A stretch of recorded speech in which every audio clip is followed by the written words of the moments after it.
Hello again, or if you're just now joining us, then welcome. In this video, we'll be diving into the Personal Information Quadrant.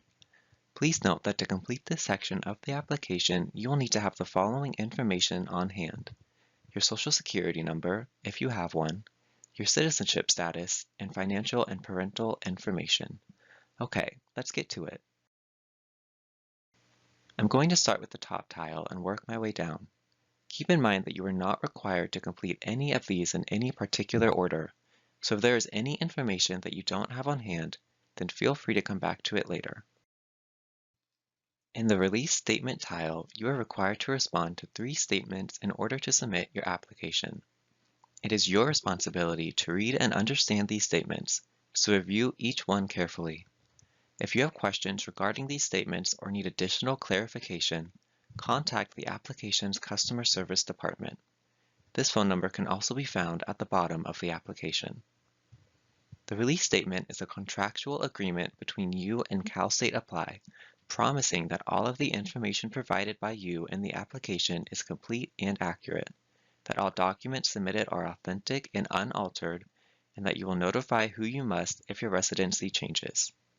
It also states that you authorize the CSU system to verify the information you've provided and gather any additional information they deem necessary for any application for admission, administration of financial aid, and in connection with any perjury proceedings.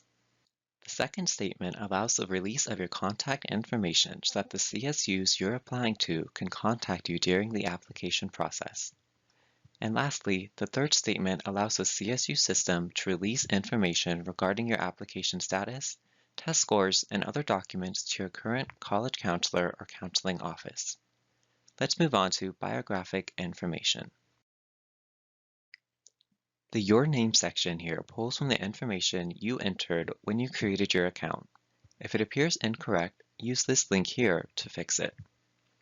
If you have any documentation or records that may be under another name, then you would select Yes here and enter the information here. An alternate name could include birth names, maiden names, nicknames, westernized names, alternate punctuation such as a hyphen or apostrophe, alternate spacing when your name appears with or without specific spaces, or known misspellings if a document contains a misspelling. If you commonly use a preferred name that differs from your legal name, you'd enter that here. Under Legal Sex, select whatever answer best fits for each question.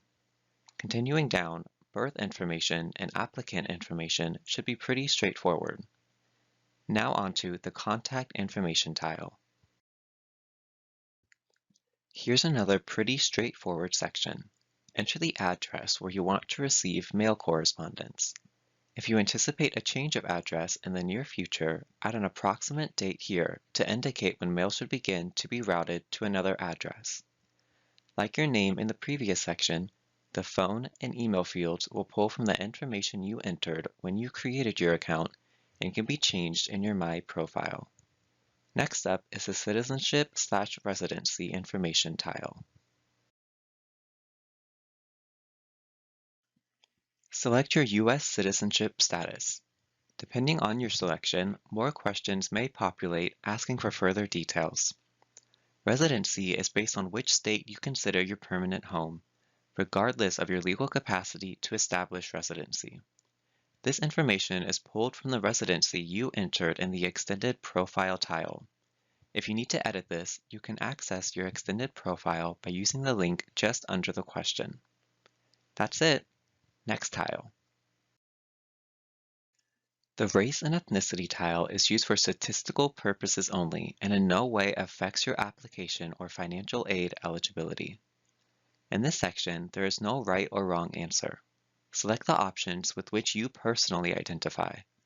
If you prefer not to answer any or all of these fields, there is a Decline to State option in each.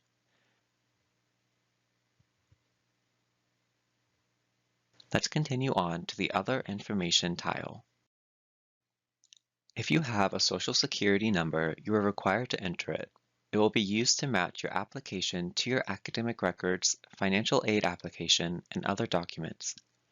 If you have qualified for DACA from the United States Citizenship and Immigration Services and subsequently been issued a Social Security number, then you should enter it here. Next, you'll be asked for your statewide student ID number, also known as an SSID.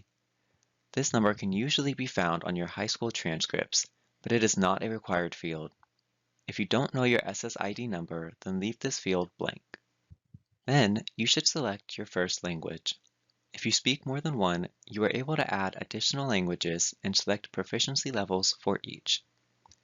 Continuing on, your military status is pulled from the information you provided when creating your account and can be edited by following the link here, listed below the question. Here, you'll indicate your academic standing with the last school you attended. This information can be found on your unofficial transcripts for each term. You can see any academic infractions you may have on your transcript as well, and use this information to answer the next 3 questions. If you have ever been disciplined for academic performance, been academically disqualified, or disciplined for student conduct violations, you must explain each violation in the box that populates below. Remember, this is an opportunity to explain, not complain. This question here only applies to graduate applicants. Use the drop-down to select your interest in obtaining your teacher or other educational credential. Indicate here whether or not you are interested in checking your eligibility for monthly food assistance through CalFresh. For more information on this program, check out the link above. Next, select whether or not you are interested in participating in the California Promise Program. This program is limited to students who are residents of California and receiving an associate degree for transfer. Students who commit to enter will be given a priority registration, routine academic counseling, and complete their bachelor's degree in 2 years. For more information, check out this link. Lastly, this question also only applies to graduate applicants.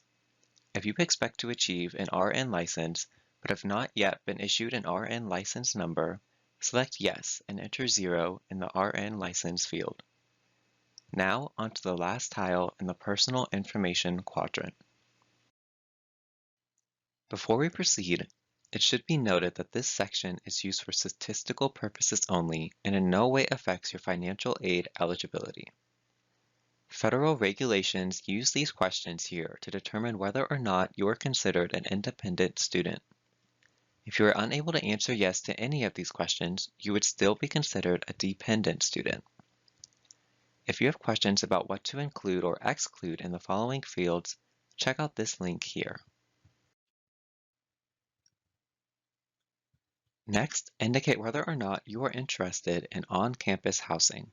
And finally, select the highest education level of your parents or guardians. That's it for the personal information quadrant. Now that you've completed this one, why not check out our tutorials for the other 3? Already completed the other 3 and ready to submit? We have a tutorial for that as well. See you soon!